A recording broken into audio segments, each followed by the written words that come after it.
a bit about how do we include some spiritual, questions and assessments as well. As mentioned, I have no conflicts of interest to report.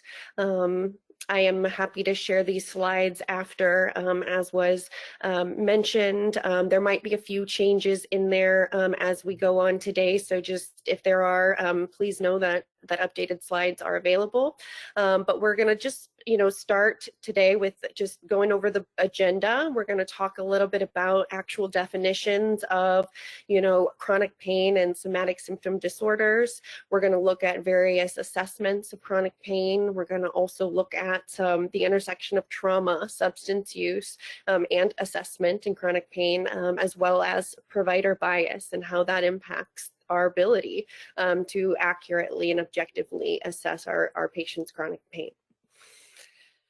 So complexities in chronic pain. Chronic pain is never an isolated piece of a person's life. It affects such things as income earning, mood, recreation, the desire and ability to make love, creativity. Pain in turn is affected by such things as conflict in relationships, job stress, social support systems, even the weather. The pain experience is so complex and multifaceted. So in that description, you can hear alone all of these different components. So how can we measure all of that? How can we really, find a way to objectively say when all of these factors and variables are involved? So diagnostically, what does somatic symptom disorder mean? So an individual must have one or more physical symptoms or symptoms associated with excessive thoughts, feelings, or behaviors for at least 6 months. And so we want to examine the nature of the pain, the duration of the pain, and the severity of the pain. So somatic symptom disorder is where there is an actual physical or tissue damage, type of pain that we see. A person has been diagnosed with something, but they have amplified either the thoughts, the feelings, or behaviors associated with coping with it to a point that it has impaired their functioning, to the point that, the pain that they are suffering in their abdomen has, instead, of potentially being a stomach ache or a gas pain, it's become a tumor or a hernia. And that's kind of that somatic symptom disorder where the pain is in fact there, but it is amplified.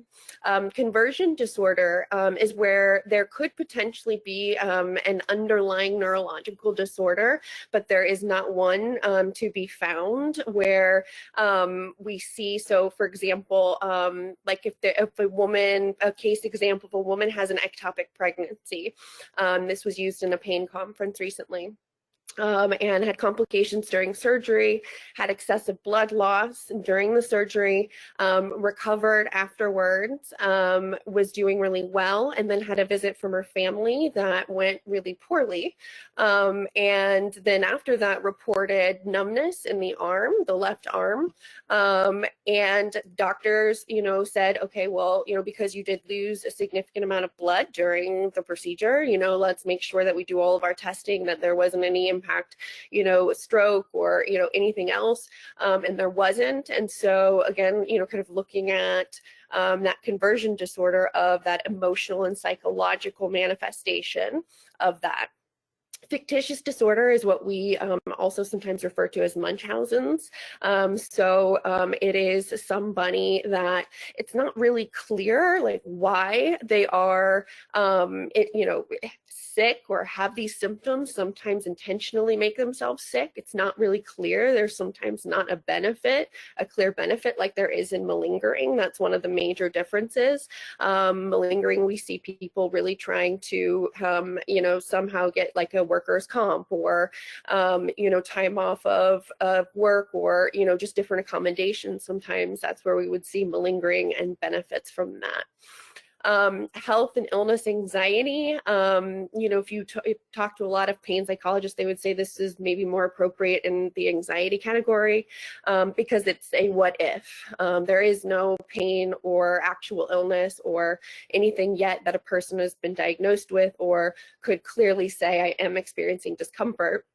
but they still are worrying about it. What if, down the road, if I, this happens and this happens and this happens. And so we've seen that how many times with catastrophizing with our patients. And then we just have the somatic symptom disorder not otherwise specified. When you see that NOS, that's what that means. And so essentially that could be a mixed presentation, right? And so that's where differential diagnoses can be a little bit tricky. And so just kind of coming back and, really looking at what differentiates all of those.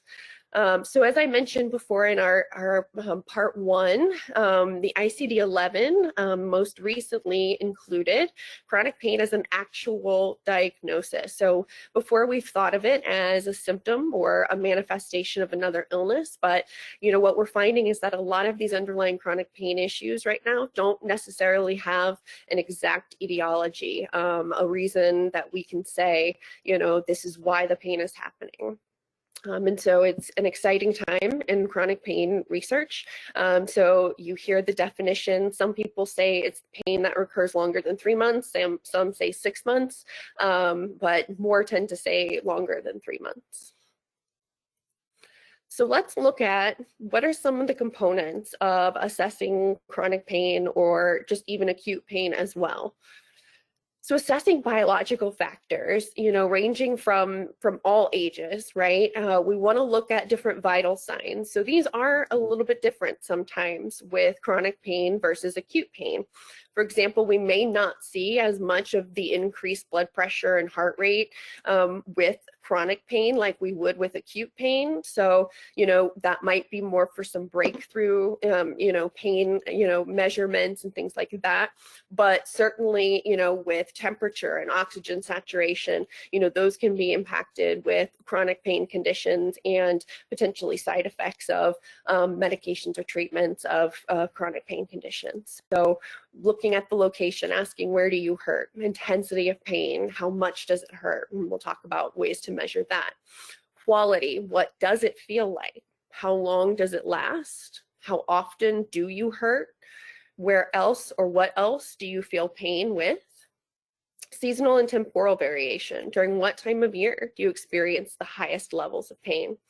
And this may not seem that relevant, but after moving from Pennsylvania, where I ran multiple chronic pain treatment groups, I can definitely assert that there were many reports of chronic pain worsening significantly in the winter times and prohibiting people from really getting out and about and coming to the meetings. And so it definitely is an impact. And then also what makes the pain better or worse? Are there things that we can identify with diet, medications, sleep? What things can we identify? So we really want to also be very careful when we're selecting these tools for assessing chronic pain. As we've mentioned, before, we really want to look at chronic pain as an individual, assessment. Each person is going to have a different presentation, but we still need to have, tools that are reliable and valid, across the board, culturally, that it makes sense for everybody and that it's also feasible within the context of your clinic.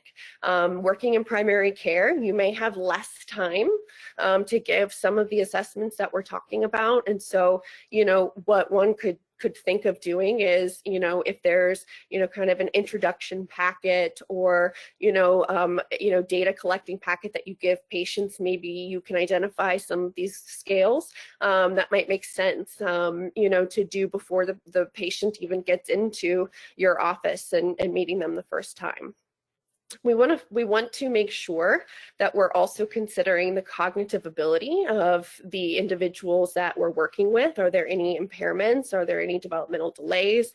Anything that we need to be aware of? Level of literacy and education, language, any potential language or cultural barriers. I remember even when we were studying just IQ assessments in graduate school, most of the historical rhetorical questions were geared towards US history that were on the intelligence, you know, the IQ testing. And so, of course, somebody that didn't have potentially that background would have done poorer on that part of the test. And so we want to make sure that we're being very accurate in that way.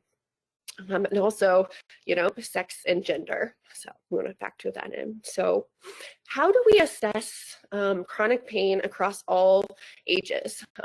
So looking at pediatric populations, clearly it's much harder when an individual is nonverbal to be able to assess pain. It's even challenging when we have the words, right? You know, to really and fully communicate our chronic pain. So we want to be very conscientious and cognizant of individuals that don't have that voice, that don't have the ability to communicate that. So there's a neonatal facial coding system for a pain evaluation in newborn infants. And so it's looking a lot at sort of behaviors and gestures and physical representations of pain. So brow lowering, eyes squeezing shut, opening lips and pursing the lips, taut tongue, the chin quiver. If you've ever seen that little baby, you know, chin quiver, you kind of know what that looks like and can identify, you know, what that pain response could be. Also, really trusting parents in this situation. You know, if you talk to moms, you know, they can tell you, I know the babies cry when they're hungry. I know the babies cry when they don't feel well. I know the babies cry when, you know, when they're scared. You know, that you know, the more aware and in tune you are, we can identify, you know, chronic pain or just even the start of acute pain for babies.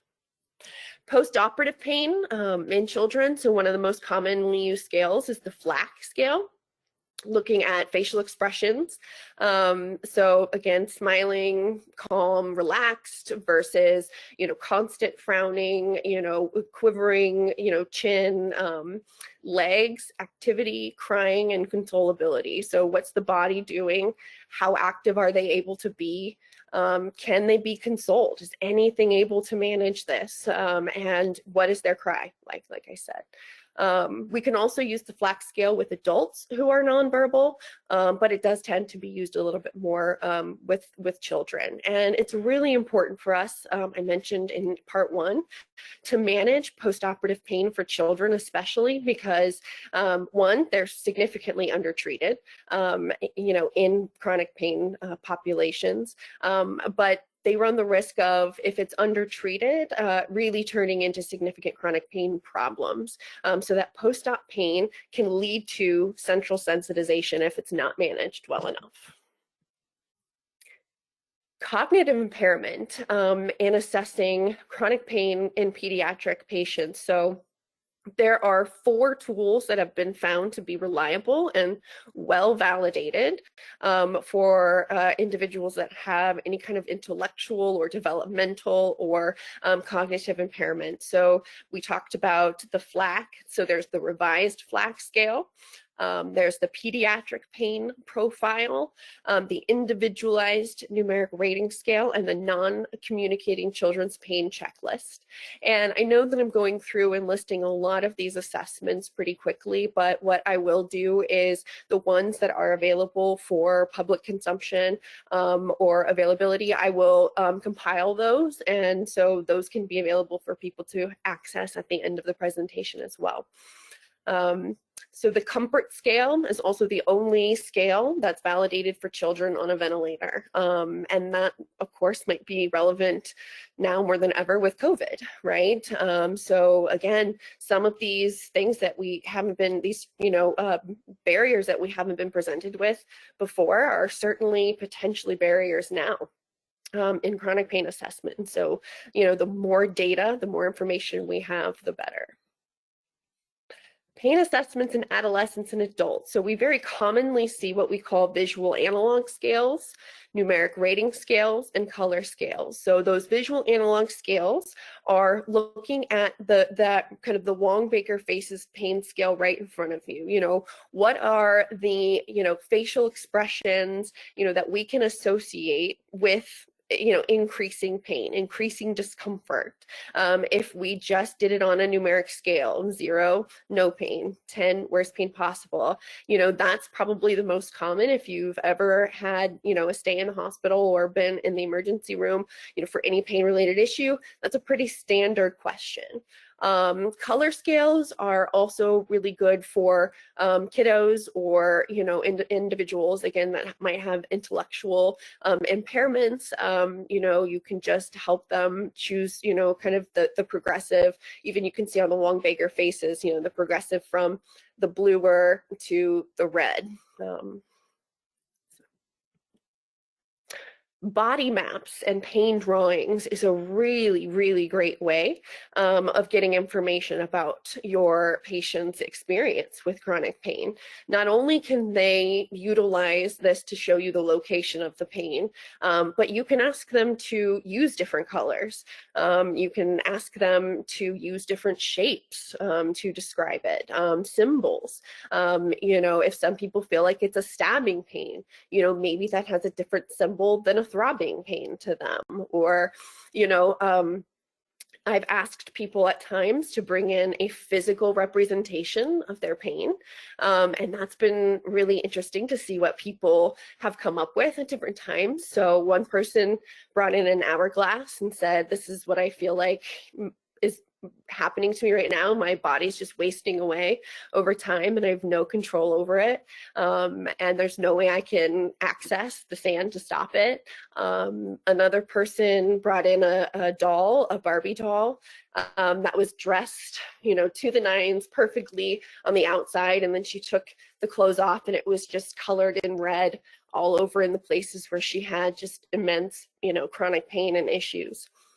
Another person came up with different songs. And so, one of his songs was Everybody Hurts by, I'm not quite sure, I think it's REO. I'm not quite sure who sings that, but it was perfect, right? Like that everybody hurts sometimes, if you know those lyrics. And sometimes that's a really different, unusual way to get our patients to think about their pain and describe their pain.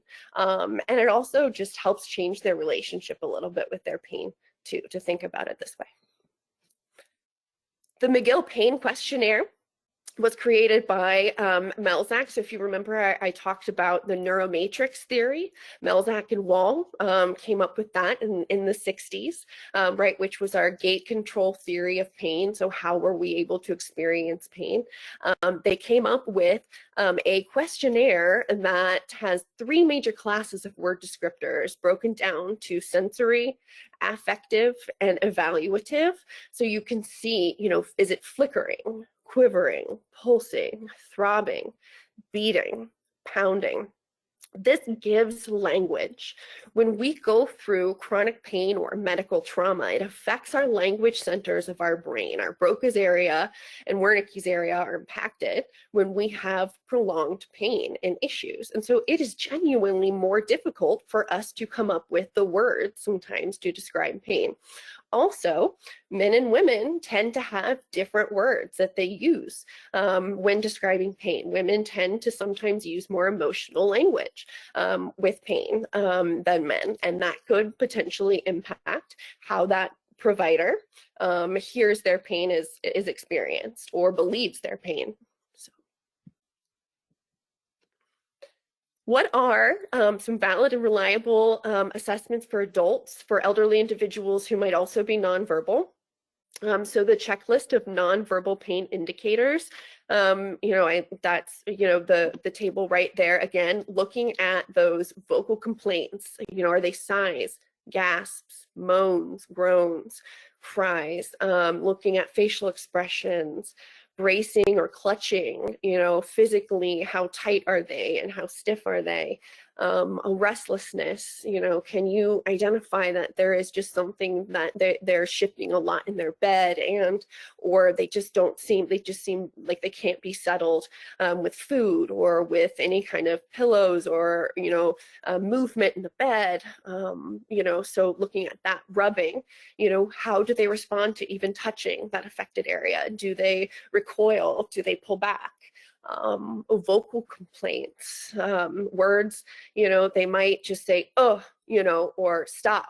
They might have very few things that they can say or do, so again, really knowing the person, knowing their abilities, and working with the family as well, and talking to the family and saying, here might be some of the behaviors or, things that you might be seeing, and here's what it might be. Because I think it's very easy for us to make assumptions when a person is not verbal, right? And they can't share with their family members, hey, I need this, or here's how you can support me. So those are copies of the, I left links for the checklist of nonverbal pain indicators. There's also the discomfort scale for dementia of Alzheimer's type. So there, again, just multiple, I'm just showing that there are multiple different types of scales. Some are shorter than others, like I said, depending on what facility you're in, what kind of level of care you're providing to these people, and how much time you have also. We have some really exciting technology coming, in the forefront of chronic pain assessment and management. So pain is common, up to 80% in people with dementia, which is a staggering rate.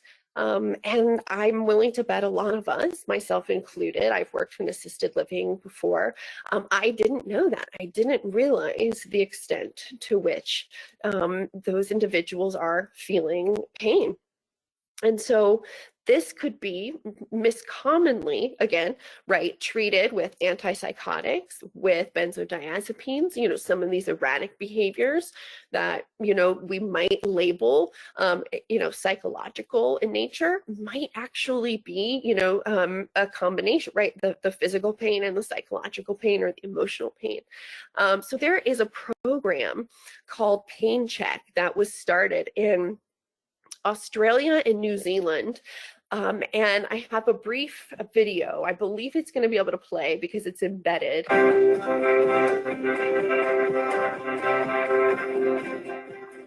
Pain assessment is, it's got a long way to go to be improved.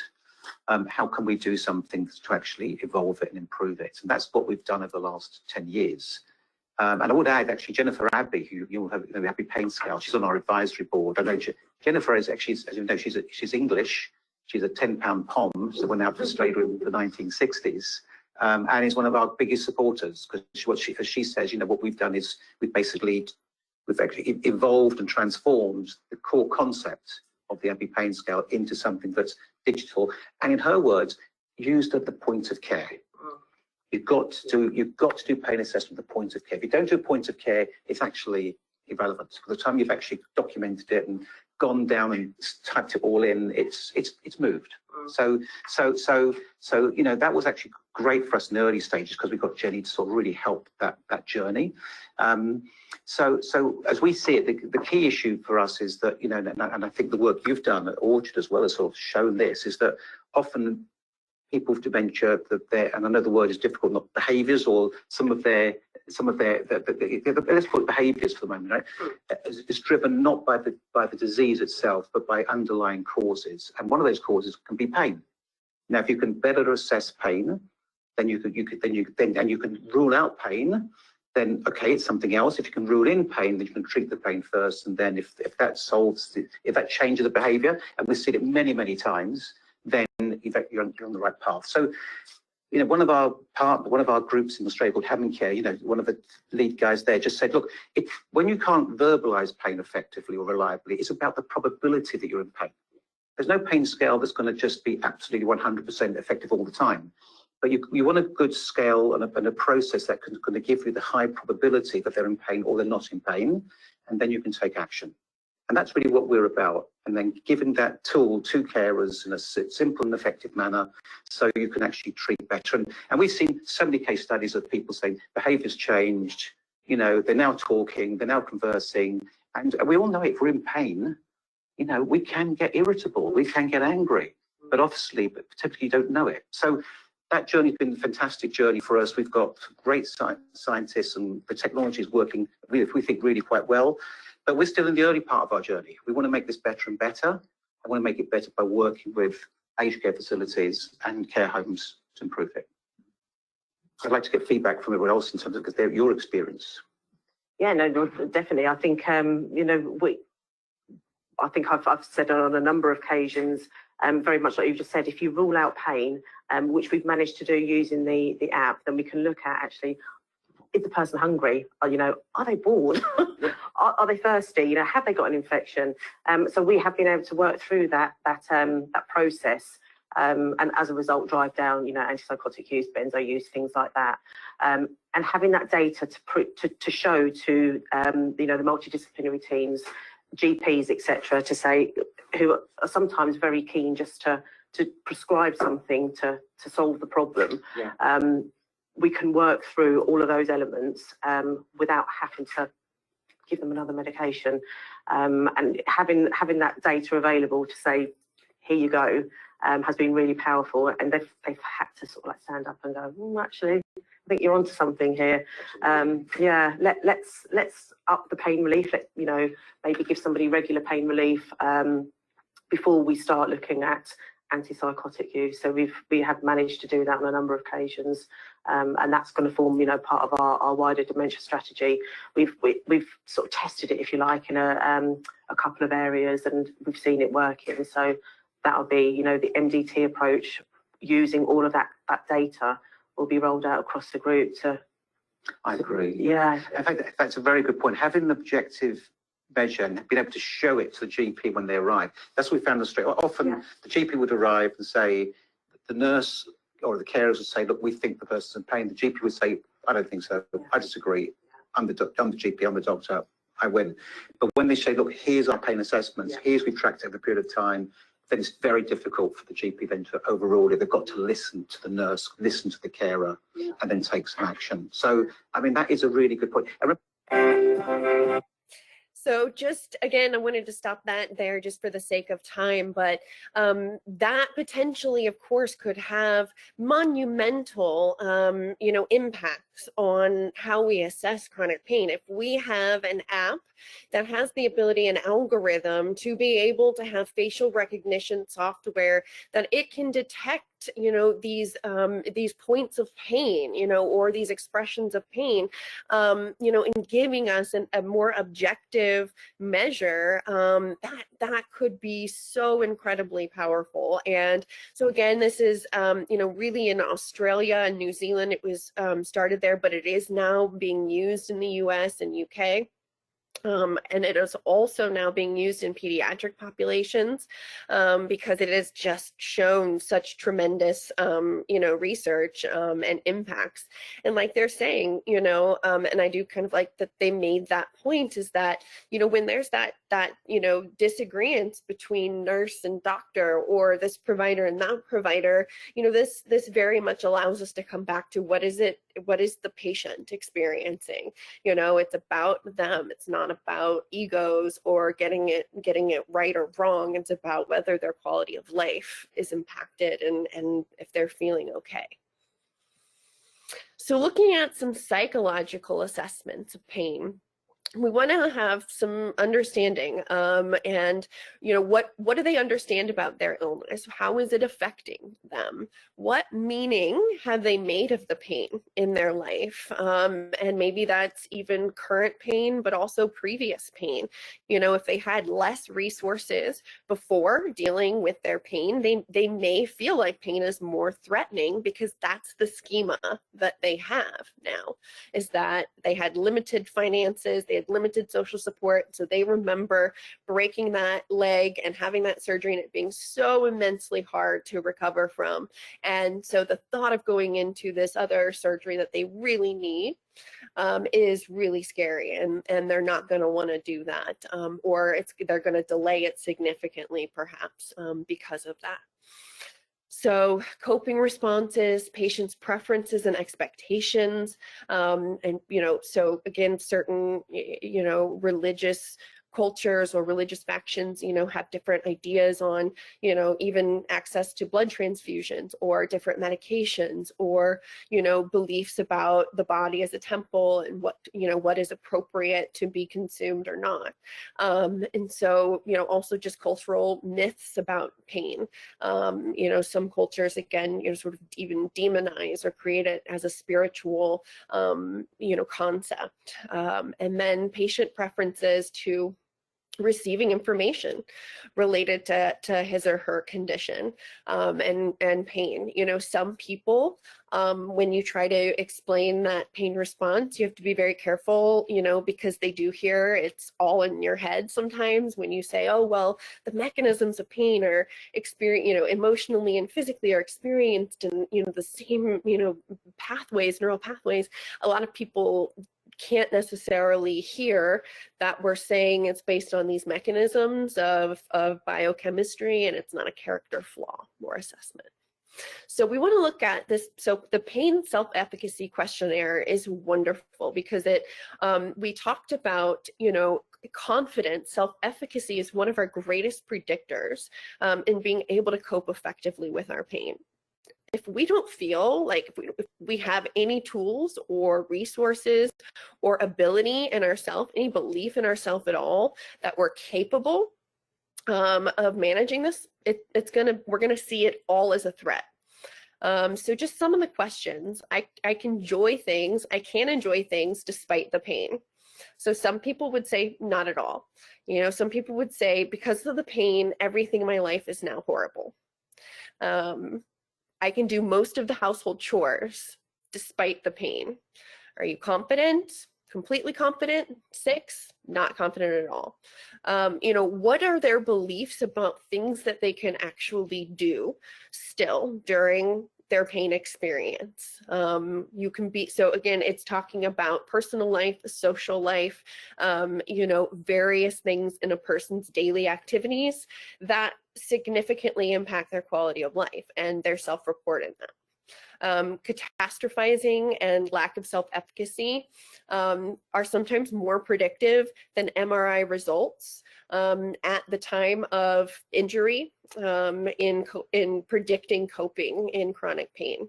So it's hugely important. Then we have the pain catastrophizing scale as well. I worry all the time about whether the pain will end. I feel like I can't go on. If some of these sound familiar, it's because we've most likely heard some of our pain patients say this. I anxiously want the pain to go away. Of course, pain is not a pleasant experience most of the time.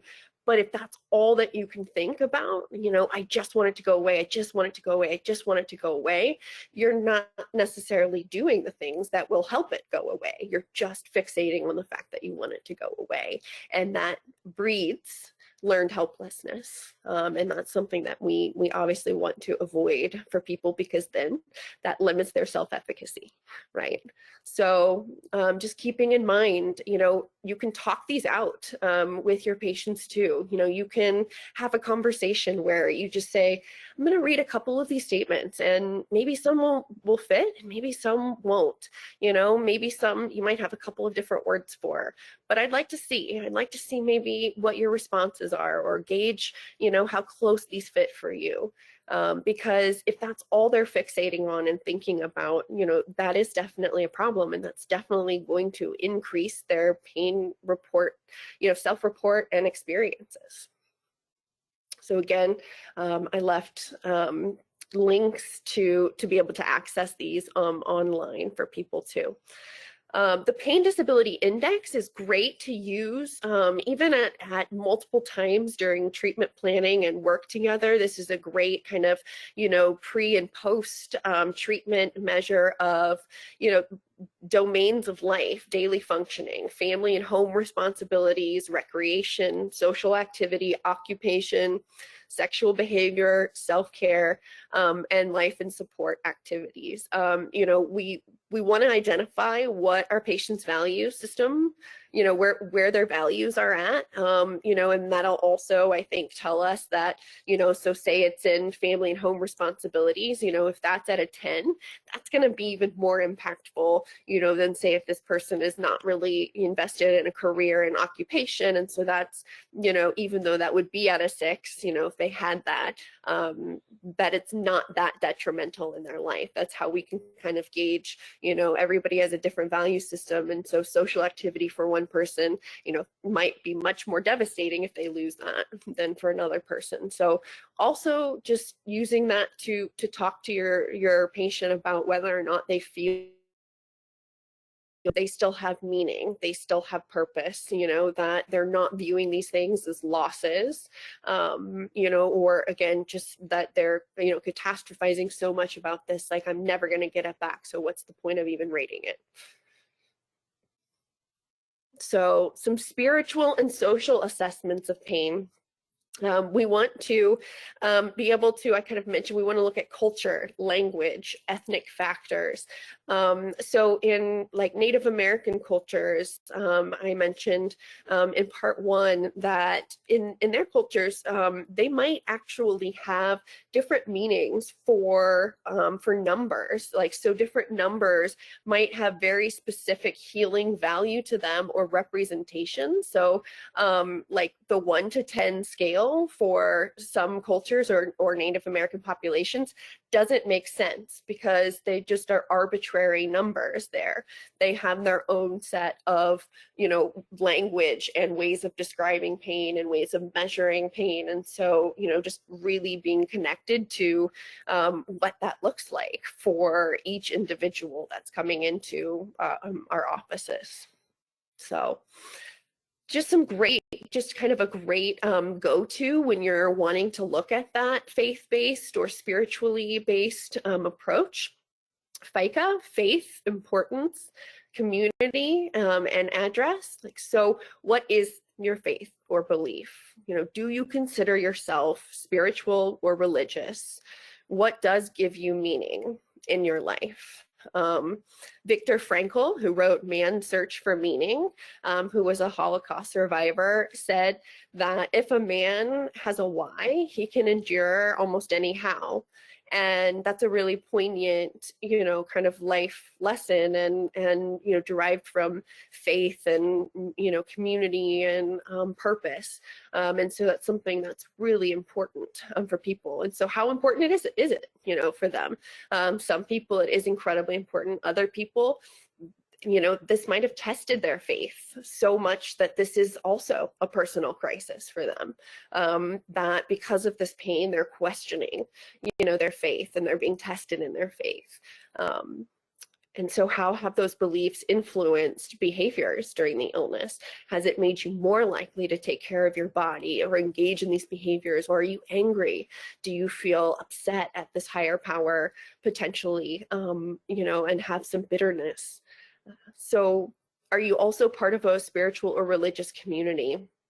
This can, again, really be something that matters in terms of people that are available to take you to appointments, people doing like a meal drive for you. If you're part of a community, a spiritual or religious community, not only are you getting that faith, but you're also getting people who are helping you in part of your life.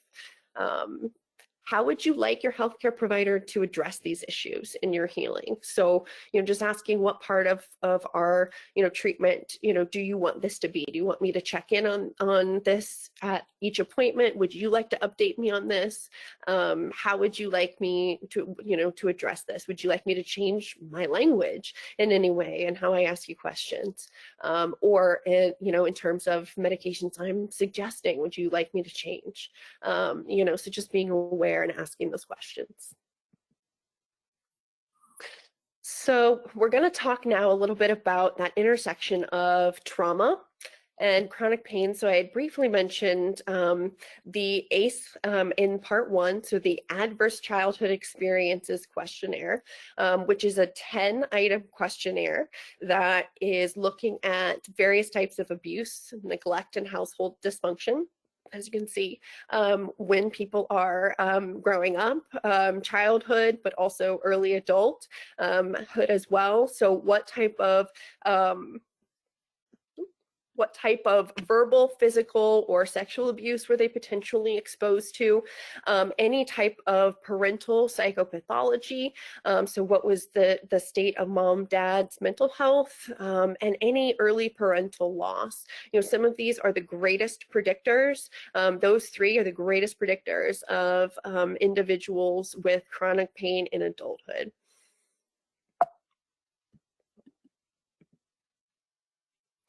The long-term effects of the ACE show correlation with chronic pain due to developmental disruptions. If a child doesn't feel safe in their environment and they're in fight or flight, a lot of the time, our body alters its experience of pain when it's in a fight or flight. Sometimes we have slower nociceptive reflex actions because we're dampening them in a trauma type of setting to survive. And that can then lead to greater injury or greater, delay of paying attention to those body cues for us. That could lead to injury, that could lead to illness. And so, just even looking at where these children, in their life have sustained that trauma, when did they feel safe? Did they, were they not fed? Did they have access to water? I have an individual that I'm working with, a woman that's in her 40s who had severe neglect, sexual abuse, and had a lot of drug and substance and alcohol abuse in her home, but was denied access to water for punishment, and now has an immense fear of running out of water and of trusting anybody else to be able to take care of her and help her with her medications. And so she's in her 40s and she just had a knee replacement. She's got profound physical pain and profound trauma that we're working through. So we see higher rates of autoimmune disorders. So there's some really interesting data, even looking at like inflammatory biomarkers in the body, like C-reactive protein. Having, individuals with trauma have higher rates of some of those biomarkers, those inflammatory markers in their blood. So we're seeing this very biological correlation to, the PTSD diagnoses. So increased healthcare utilization. Just the brief example that I mentioned, this woman, she has had to go through so many appointments, so many surgeries in her young life, and she is utilizing our healthcare system, she profoundly, and she needs it. But again, what can we do preventative wise? How can we as a society use this information to guide us, in intervening in children's lives? This should let us know that it's even more important for us to intervene when we're seeing this happen, or we're seeing kids, being mistreated. So I think right now what we're going to do is maybe take about a 5-minute break right now. I know we're about 45 minutes in, but let's come back at about 1:20, 1:21, everybody, and then we'll continue with the next portion of the slides.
Alrighty, we're gonna come on back. So I want to introduce a concept that and not many people have heard of in terms of who I've introduced this to. So Dr. John Sarno was a medical doctor.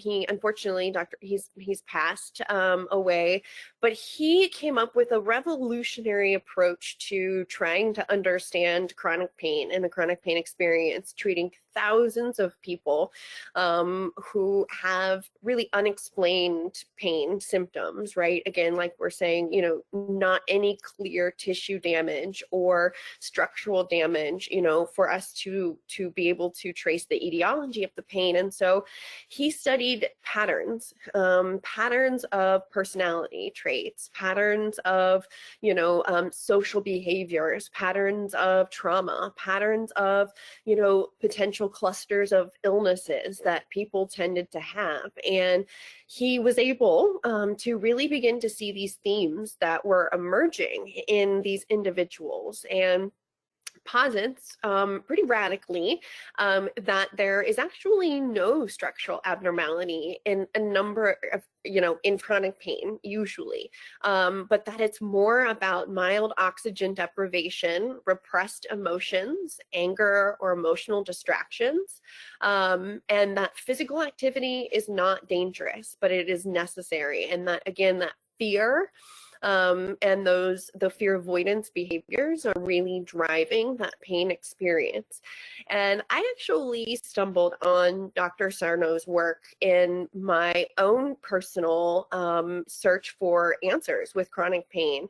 I had my second back surgery several years ago for L5S1 herniation, and you know, I'm a young person, and I've tried so many treatments with Western medicine, you know, everything you can imagine, from TENS to epidurals and, you know, therapies and surgeries. And it was not until I really found this, you know, would I say that it really gave me a completely different approach to looking at chronic pain and looking at that experience of these disorders. Because like I said, there are these clusters that are really difficult for us to ignore when he describes them. So the personality traits that he says we kind of typically see in people, so he's termed this tension myositis syndrome, right? That it's more about this muscle tension, this deep, deep, deep muscle tension that has been progressively worsened by deeply repressed emotions. So these individuals tend to have very high rates of perfectionism, needs of approval, high expectations of self, very high conscientiousness, and, you know, very, very responsible people who don't want to let anybody down. They can also tend to have anger, aggression, and resentment because maybe they put other people's needs before their own, and start to feel a little bit bitter and angry about that, which drives the pain. Feeling frustrated or being dependent on other people, wanting to be able to be independent, but sometimes not, and needing to ask for help, having a hard time asking for help. Chronic sadness and feelings of emptiness, or chronic feelings of worrying or being anxious or afraid. We know that there are also, you know, our adverse life experiences, we know, correlate with our chronic pain as well. And so these are a list of the common disorders that we had also seen with some of those adverse childhood experiences emerge. But the list of common disorders, and this is not, you know, exhaustive, but I think it does give you, you know, an interesting representation. So looking at acid reflux, ulcers, stomach pain. So we've got our gastrointestinal issues. We've got migraines, tension headaches. We've got skin, allergies, rhinitis issues, hyperventilation, anxiety, panic attacks, a history of, you know, anxiety and depressive symptoms, potential disorder eating. Again, you know, we would see some of this with perfectionism and the high conscientiousness, fibromyalgia, back pain, neck pain, shoulder pain, chronic tendonitis, TMJ, complex regional pain syndrome, right? And so it's really interesting. Once you know these patterns, once you've kind of seen these clusters, it's kind of hard to unsee in my mind, at least, you know, when I've looked at different people's charts and gone through, their various diagnoses over time, various issues that they've had, and then getting to know them in the intake. And, it's no secret that Oregon has, I think like the highest rate of graduate disorders per capita, individuals per capita, of any place in the US. And so, very clearly we have very intelligent, high functioning, maybe potentially high stress, individuals in our state, who might be, presenting with some of these disorders. I've actually seen more disorders of over control, like the perfectionism, than I have under control, which is like what I would have seen a little bit more in Pennsylvania, where that's more associated with the other type of personality disorders, like a borderline personality disorder, whereas we might see an OCPD, obsessive compulsive personality disorder, with a number of these symptoms, for example. So just to show you as well, a brief. The late Dr. John E. Sarno is a pivotal figure in pain management. His controversial books on the psychological origins of chronic pain sold over 1 million copies, and he cured thousands of patients from chronic pain. This included celebrities such as Anne Bancroft, Larry David, and Howard Stern. Revered by some as a saint and dismissed by others, Dr. Sarno maintained that most non-traumatic instances of chronic pain, including back pain, gastrointestinal disorders, headaches, and fibromyalgia, are physical manifestations of deep-seated psychological anxieties. Dr. Sarno, who specialized in rehabilitation medicine, developed his theories over almost 50 years at New York University's School of Medicine. He gave the various forms of chronic pain the collective name tension myositis syndrome, or TMS, which, apart from its psychological roots, he attributed to mild oxygen deprivation caused by reduced blood flow to muscles and nerves throughout the body. He said most of his patients improved simply by learning and thinking about the psychosomatic connection to pain, and that others recovered by journaling regularly, and in some cases, doing psychotherapy. During his time in practice, Dr. Sarno conducted 2 follow-up surveys of his patients to gauge the effectiveness of his treatment approach. The first, conducted in 1982, selected 177 patients at random, of which 76% reported being pain-free. The second study was done in 1987 and focused on 109 patients who experienced back pain. In this survey, 88% reported being pain-free. Dr. David Schechter, who practices Sarno's techniques, also conducted similar follow-up surveys on his patients and reported a 57% success rate among 85 patients. In 2010, Dr. Howard Schubiner, who is the founder and director of the Mind-Body Medicine program at Providence Hospital, conducted a randomized controlled trial, or RCT, on the effectiveness of the TMS approach in treating fibromyalgia patients. This study was the first TMS-specific research study to use an RCT, the gold standard of the medical community. The study was conducted on 45 randomly chosen women who had fibromyalgia. The treatment consisted of just a one-time consultation followed by 3 weekly 2-hour group lecture sessions explaining TMS. After a 6-month follow-up, 46% of the participants reported a pain reduction of at least 30%. Since pioneering our understanding of the mind-body connection, many other scientists have gone on to develop a deeper understanding of how we need to take a more complete approach to chronic pain management, appreciating that chronic pain is the result of both biological and psychological factors. This is known as the Biopsychosocial model, and it's how we treat those in pain through the Pathways program. If you're in chronic pain, download the Pathways app for free on the Apple App Store or Google Play. So I love being able to talk a little bit about Dr. Sarno.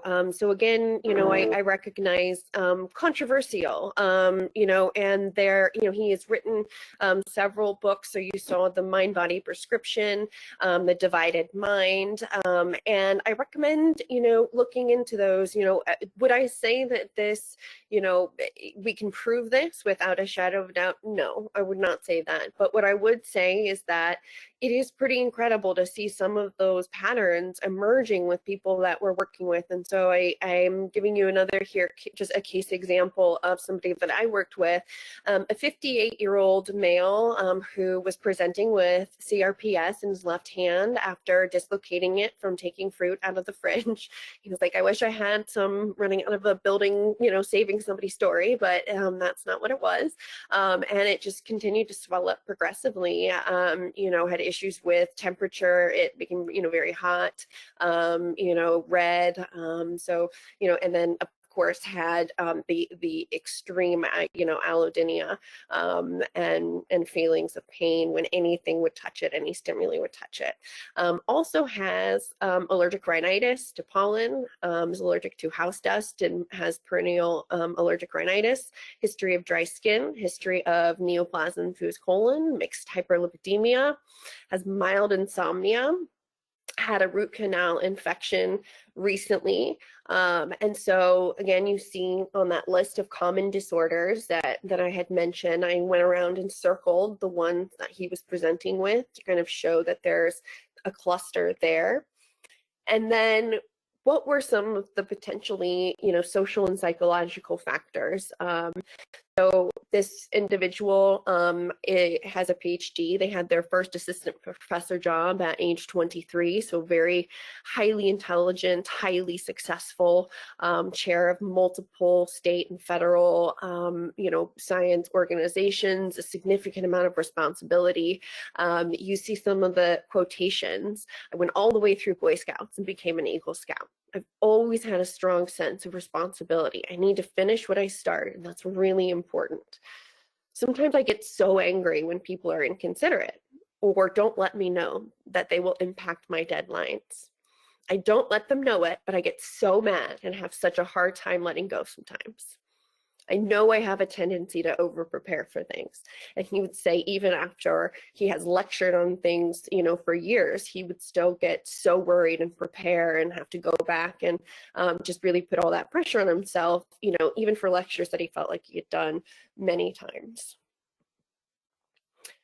What were some of the social things that were also going on at the same time for this person? Unfortunately, their mother-in-law was needing to move into their home. So this is a married individual. So this mother-in-law moving into the home, also having some needs, but changing their environment, right? Creating some stress there. He also had a change in his job with the pandemic. So he had to switch to the hybrid model of managing things online, right? And so we see these transitions in, house, transitions in family. We see transitions in work. We see, all of this happening at the same time. He was also elected into a new role as president of a federal science board, and they were having significant financial problems, in the science board that he wasn't aware of before he transitioned. And so one of the things that we kind of talked about were like, we can even use kind of these metaphors that like all of this was now put into his hands, right? All of these problems from this organization, he's now carrying, and they're handing this responsibility over. And that may be, again, like part of this is a representation of he didn't quite know what he signed up for, or he didn't quite know, that all these other things in his life might be going on at the same time. And, there is something that's needing to tell him, can you handle all this? Do we need to slow down? Do we need to, maybe look at our commitment and involvement in all these things, because maybe that's driving that pain response. So I want to also talk about addiction with pain. This is a very hot topic with the use of opioids, and the opioid issues and deaths and overdoses. I think that we have potentially, gotten a little bit of a skewed perception of the number of people that might be struggling with, actual true addiction, and why. It really matters, our environment. And I think this is an excellent video that talks about it. So if anybody's heard of the Rat Park study, I'm going to show the video on that right now. What causes, say, heroin addiction? This is a really stupid question, right? It's obvious. We all know it. Heroin causes heroin addiction. Here's how it works. If you use heroin for 20 days, by day 21, your body would physically crave the drug ferociously because there are chemical hooks in the drug. That's what addiction means. But there's a catch. Almost everything we think we know about addiction is wrong.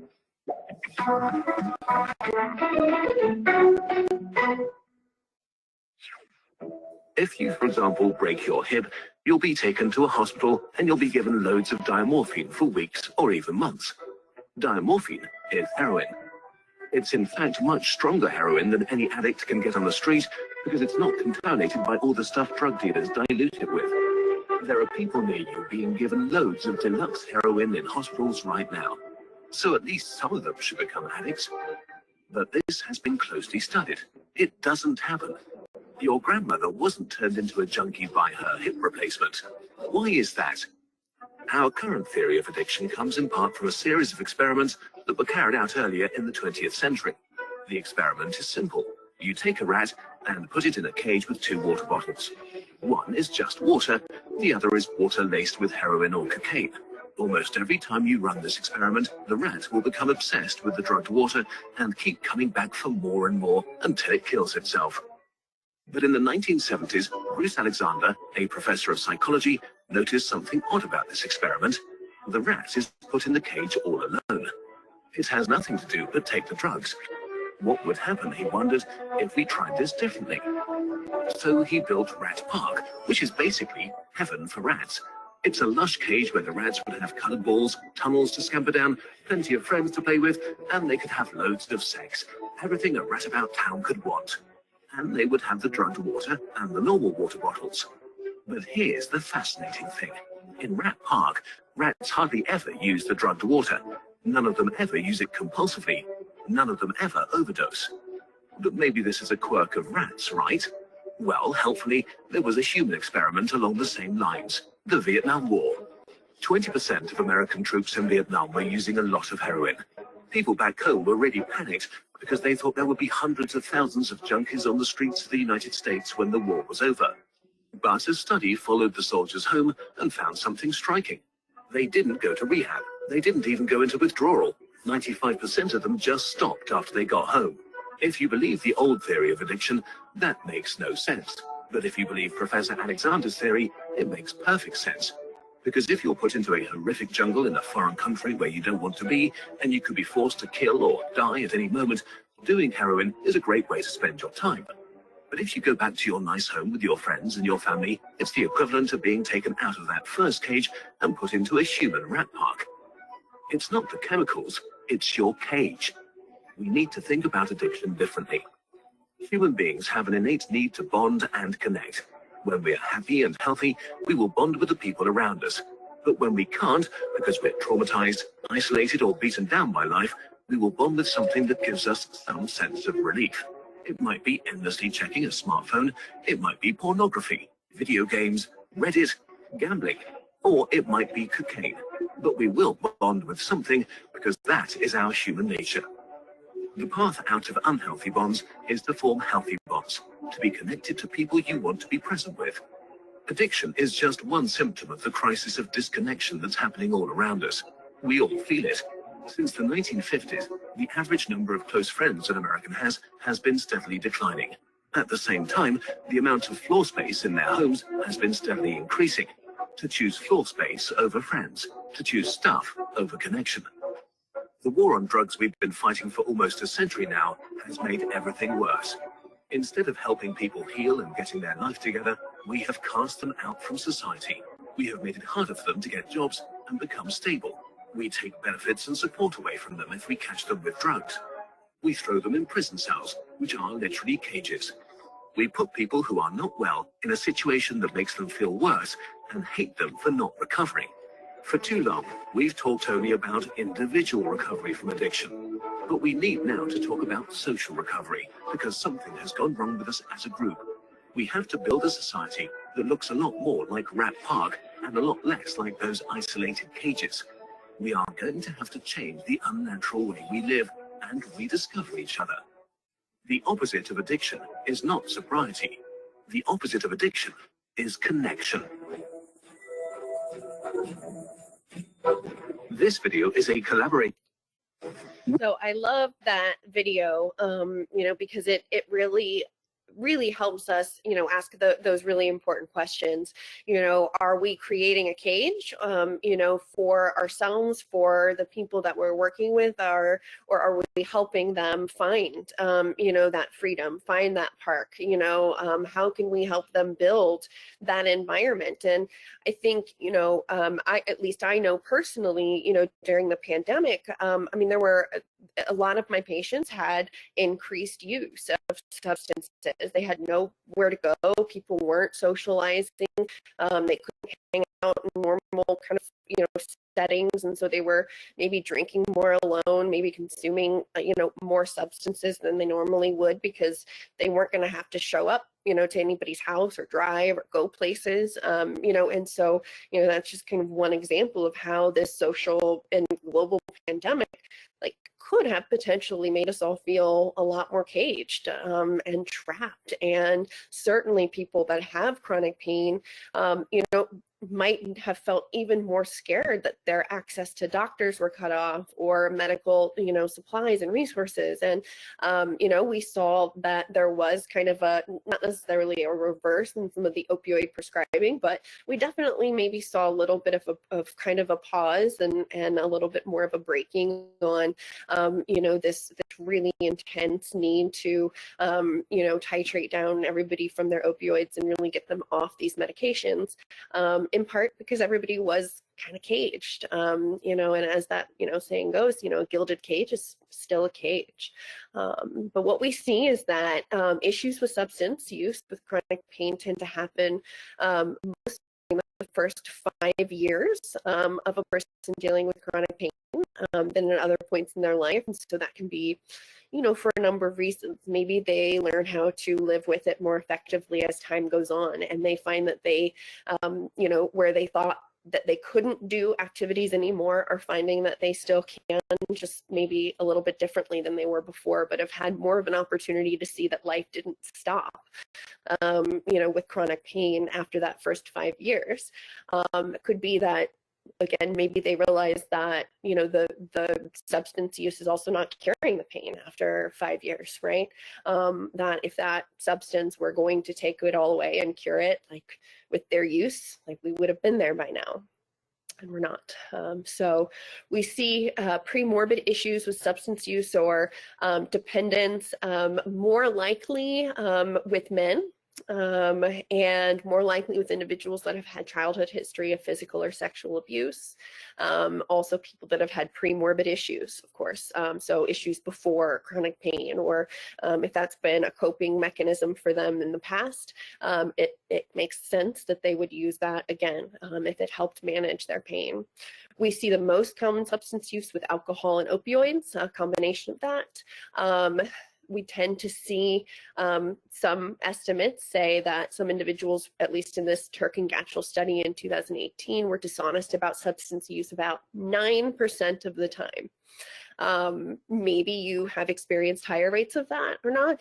Maybe, again, we're not doing as many urine screens because that requires people to come into the office. And so maybe we weren't doing as many of those during the pandemic. But they found that cocaine and cannabis were the most common substances that tended to be more likely in younger adults who were more likely to have a workers' comp case and also were more likely to have a DSM diagnosis of polysubstance dependence in remission. So again, what were their kind of pre-morbid health, behaviors like and coping behaviors like? So just some substance and alcohol screeners that are pretty common, especially in primary care, pretty quick, are CAGE and the Alcohol Use Disorder Identification Test, or audit. So CAGE is just 4 questions. So have you ever felt you ought to cut down on your drinking or drug use? Have people annoyed you by criticizing your drinking or drug use? Have you felt bad or guilty for your drinking or drug use? Have you ever had to drink or use drugs first thing in the morning to steady your nerves and get rid of a hangover? Asking just those quick 4 questions, can take 20 seconds, 30 seconds. And we know that if they score over 2, it's clinically significant. And we might, again, just want to have the conversation about what's happening. What's driving that use?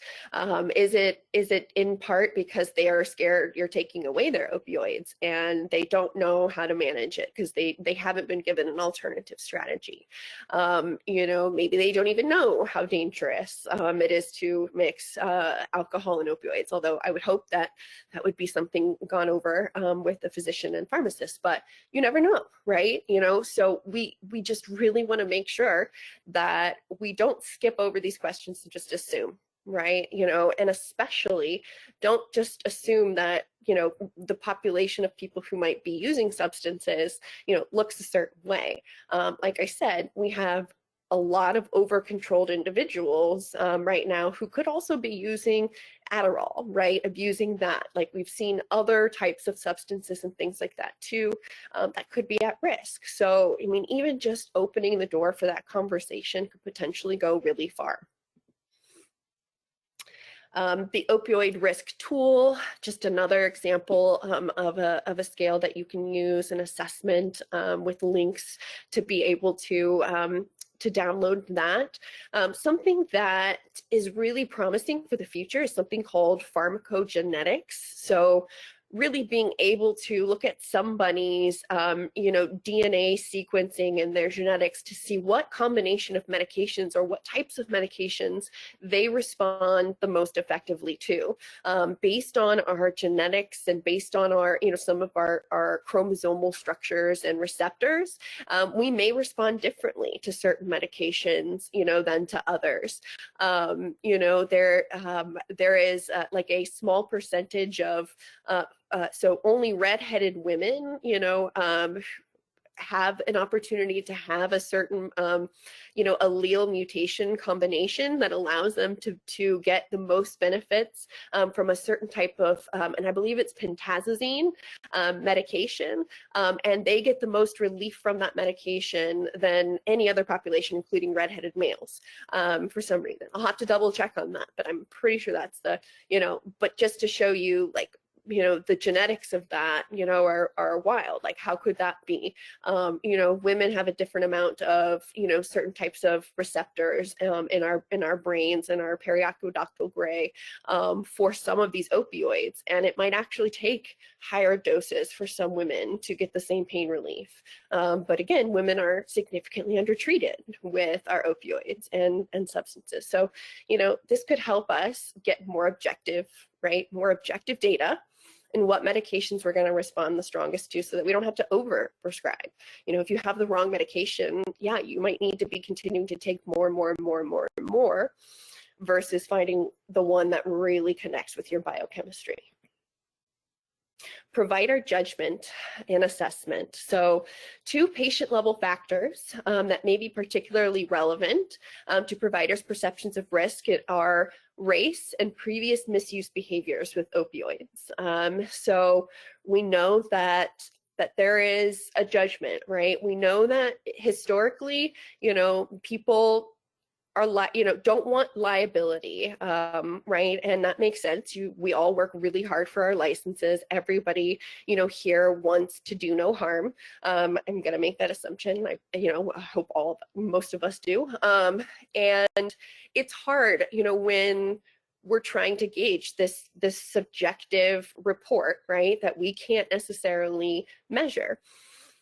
But we have to be very careful because we all have innate biases, and then we also have obviously socially constructed biases that have developed over time. But I hear a lot of providers use terms like red flags or problem patient or very complicated, and those kind of derogatory terms, can potentially chip away, right, at how we just even our empathy for this individual, or our just attitude going into the room. If our assistant says, oh well, this just these red flags all over the place with this patient, like I just don't know what's going to happen, that skews potentially how that provider is going into the room and talking, when like what you might be seeing as red flags are really a lot of confusion and fear and anxiety. And if there was education or support or resources, it could be handled a lot really easily, and we wouldn't have to label like that. So factors influencing provider bias: race and ethnicity, socioeconomic status, age and sex, appearance. I was giving a presentation similar to this in Pennsylvania, and I had a provider ask me, when I have women come in, and they're dressed nicely and they've got all their nails are done and their makeup's on, it's just really hard for me to take them seriously. Like they must be in pain. Because in her mind, they'd taken the time to, look nice and, do something for themselves. And I can tell you that, like, those are some of the things that matter the most to people that are dealing with chronic pain. What happens is you lose so many ways of expressing yourself, or of feeling functional, or feeling like you're a part of the quote unquote healthy real world, that sometimes your only connection to that normalcy is to get your nails done, or to get a new pair of shoes, or and so for us to make that assumption feels so unfair and very reductive of a person. Like, if has anybody had an extended hospital stay? Like, there's not a lot to do. Like, I mean, doing your nails doesn't seem like a bad idea, if you're there for hours and hours and hours. So just being really careful about what assumptions we're making. You're not biased, right? This free online test might tell you otherwise. The Implicit Association Test, or IAT, can reveal racial and gender biases you might not even know you have. Here's how it works. The test asks you to rapidly group a series of images and words. For instance, in one section of the race IAT, you press a certain key whenever you see a white face or a positive word. You press another key if it's a black face or a negative word, and you have to react as fast as you can. In another section, the associations are reversed. White faces go with negative words, while black faces are grouped with positive words.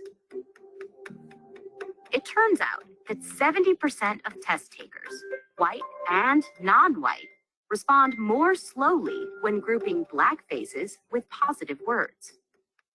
The test calls this an automatic preference for white people. Other IAT tests on subjects like gender and disability have also found pervasive automatic associations that mirror social stereotypes. Your IAT results may well surprise you. Indeed, most test takers would answer on a questionnaire that white and black people are equal, and men and women should have equal pay. And many of them honestly think so. We're not talking about extremists here, but people like you and me. So what might the IAT reveal about us? We may grow in our life to recognize that we don't endorse a particular stereotype about a group, but that doesn't mean that we lose that memory for what the culture has taught us the stereotype to be. this is a spoiler alert, but you may know that Santa Claus is not real, but that doesn't prevent you from having a full narrative about who that person is and looks like and what he does. And stereotypes are often the same way. By function of simply seeing someone from the group, one of the things we do unconsciously and automatically is pull out of memory all the information we have about the group. And these memories shape what we perceive as reality without us realizing it. Implicit biases can be hidden in our everyday actions. When we open our inboxes and see a lot of emails, whose message do we end up replying to? Do we laugh when we hear a racist or sexist joke? When we vote, what makes us think one candidate is more competent? Research shows implicit biases can cause major inequalities on a collective scale. So what can we do to reduce our implicit biases? First, here's some bad news. There's widespread belief that implicit biases are so stable that they are virtually totally unchangeable. There are a lot of experiments done trying to change implicit biases. We find what I call elastic changes, which means you can get a change that you can measure 15 minutes later, but come back the next day and see if it's changed. No, it's back to what it was before. And even if we do change implicit bias, we have some other research suggesting that its link to any individual behavior is very weak. These are kind of associations that presumably are built up over a lifetime of experience. But still, we want to control our biases and act more fairly. Professor Greenwald has worked with Washington state judges to address implicit biases in court, and he says intentionally resisting these biases could actually backfire. If you make the attempt to control implicit bias in real time, what you can say is have a higher bar for making a particular judgment. You actually don't know if you are operating more validly or accurately when you just sort of consciously impose a bias in the reverse direction. If conscious control might not work, should we just be resigned to our implicit biases and do nothing? Of course not. Your best bet is to focus on changing procedures and practices that are closely aligned with the issue that you're worried about, so that the opportunity to act on your implicit bias never pops up. The first step is to give yourself an audit. I really encourage what I call counting, looking at the data, seeing if disparities are occurring. And you can only check this by keeping track of it over time. Once we identify situations prone to producing bias, we can take steps to blind decision makers to the identity of those affected by their decisions. In situations like job interviews, where decision makers will learn about demographic information, Professor Lai recommends another strategy. When we don't pre-commit ourselves to decision-making criteria, we're more likely to act in line with potentially our implicit biases. So what you might want to do is instead give yourself the exercise ahead of time to figure out what are the criteria that are actually important, rather than kind of deciding after the fact. These are things we can all do. We can count our decisions in professional and private lives and take action to limit the influence of bias. One thing is clear: merely wanting to change is not enough. So I really enjoy that, because I think it really does give us, an idea of the fact that even if we're not consciously aware of some of these biases, they are still there, they're still present, and we need to be very conscientious of that. And how that audit, that self-audit might look for you, I mean, that can look a number of different ways, and you can actually look at, the breakdown of demographics in your caseload. What is that? are you maintaining the same criteria for each individual in prescribing opioids? If not, how are you deciding to change that criteria based on each person? Why? You know, if you look at your opioid prescriptions, is it different across, you know, ethnicities or races or sex or gender?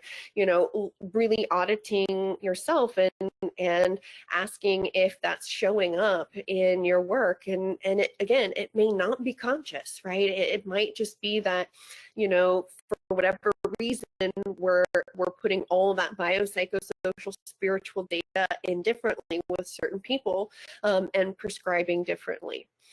So I love that, because, you know, it also says that we all have work to do. We all have the ability to be able to regulate this a little bit more effectively, which is good news, right? But we have to be aware of it, and we have to hold each other accountable too. You know, if we're seeing different rates or disparities or treatments, you know, around us, like, we've got to talk about it. We've got to say something. Just as kind of a breakdown of data, the lowest prevalence of each pain indicator based on a national health interview survey, from data collected between 2010 and 2018, indicated that there was the lowest prevalence of pain from Asian Americans in self-report, whereas the two highest groups, populations with the highest prevalence of chronic pain, were Native Americans and those that identified as multiracial adults. And where we saw the in between the extremes were the Caucasian individuals, African American and Latina individuals. So, you know, again, there could be a lot of different hypotheses for why the prevalence is so low among Asian Americans versus a lot higher with Native Americans. So there is some data that is looking at studies, clinical studies that have been done in the laboratory with Native Americans, looking at what we call their nociceptive flexion reflex, which is a way that they assess the rate of which a stimuli or has to be to where a person responds, right? So, like, let's say we're doing heat, you know, at what temperature does each person have a response in their body? And we found that Native Americans have a delayed response in their nociceptive reflex, flexion. And there's again, a hypothesis that they're dampening that response and being able to expose themselves to more of that noxious stimuli up front, and then potentially have the complications and chronic pain issues later.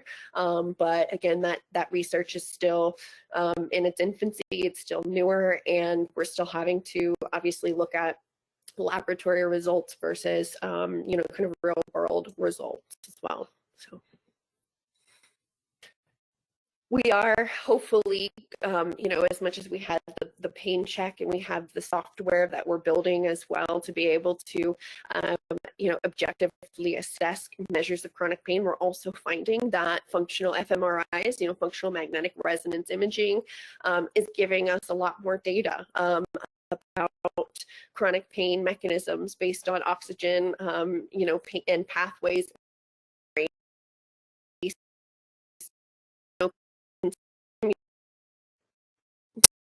So we have found that there was a study by Wagner in 2013 where they looked at 114 chronic pain patients and identified common pain pathways in the thalamus, the posterior and anterior insulae, the secondary somatosensor cortex, anterior cingulate cortex, and the periaqueductal gray matter. They also looked at pain pathways of healthy patients that did not identify as having chronic pain, and found similar pain pathways within those healthy individuals that matched. And so the idea is that, again, if we can better trace how the brain is processing pain, we could figure out different ways of intervening and where, different types of interventions might be more appropriate for different parts of the pain experience. So, future directions in assessment. So I really do think that fMR research and imaging research is going to be very, very salient in the future, and important in our knowledge of the brain and how the brain processes, pain, how our whole system does. The artificial intelligence and virtual work with assessment and treatment of pain is very exciting. I'll talk a little bit about virtual treatment, virtual reality treatment in my next, in part 3, to talk about some pretty incredible studies, especially with burn survivors of extreme burns, have had tremendous success managing the chronic pain with virtual reality. So we have a lot of exciting topics in the future. We're finding, like I said, more and more out every day. But we've got to learn. We've got to take that responsibility to come to these talks and read these materials and talk about this with our patients, because it's so important, and it's just, the education is not quite there yet, but we're getting there. And so I just want to thank everybody for being here today and being a part of this, and being interested, and wanting to help these people. So that's all that I have for today. If people have questions.